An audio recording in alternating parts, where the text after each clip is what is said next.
The message washed over her like a cold wave. She gasped and sank back into the armchair which groaned beneath her bulk. She closed her eyes and saw the images, still so familiar to her after all this time. Ebony spires and minarets and monoliths, great glass domes peering from the constantly shifting dunes, pyramids and ziggurats, obelisks and amphitheatres, and endless deserts of dark sands gleaming faintly in the baleful light of a dying sun. She gasped again when she saw the craft, vaster than a mountain range, blacker than night, sleeker than an otter's hide. It was emerging from the desert floor, the sands boiling and parting. She could almost hear the slithering sound the sand made as it cascaded off the smooth sides of the craft.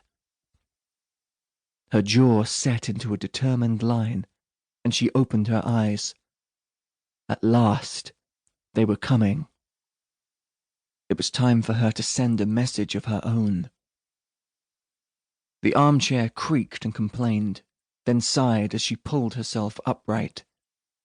From habit, there was nobody before whom she had to make herself presentable. She smoothed down her housecoat and walked in a rolling gait across the apartment to the workstation upon which stood her computer. She eased herself into the chair that she'd had custom-made.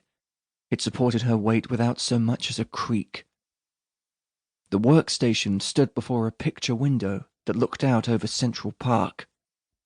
While she waited for the computer to boot up, she stared down at the people braving the December cold. Couples strolled beneath the weak morning sun, muffled and gloved and hooded against the biting winter breeze.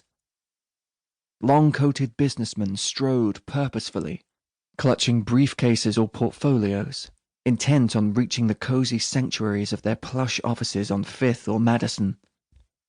The occasional fitness enthusiast in jogging bottoms and sweatshirt bounded by.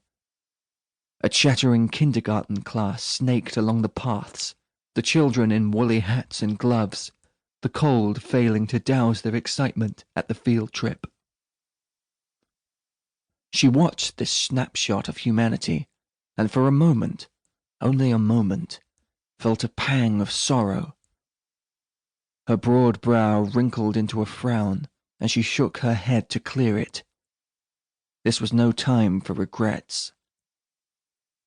Returning her attention to the computer, she opened her email application. The message had already been written. It had sat in her drafts folder for years, since she had first decided that email would be a far simpler, relatively effortless way to spread the word. Of course, not every intended recipient of the message would have email access. Even with today's blanket coverage, some remote corners of the globe were out of reach, or were blocked from communication with the outside world by isolationist governments. She had another method of reaching them, a method that would cost her a great deal of mental energy, but she was prepared. She had been prepared for many years. She opened the message from the drafts folder. It was simple. Only 4 short sentences. They are coming. Begin immediately. Mercy is not an option.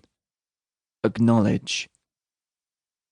The email was set up to be sent to almost 5,000 addresses that she had painstakingly kept up to date. Her right hand clutched the mouse, moving the cursor over the send button. Her index finger hovered over the left click button of the mouse while she hesitated.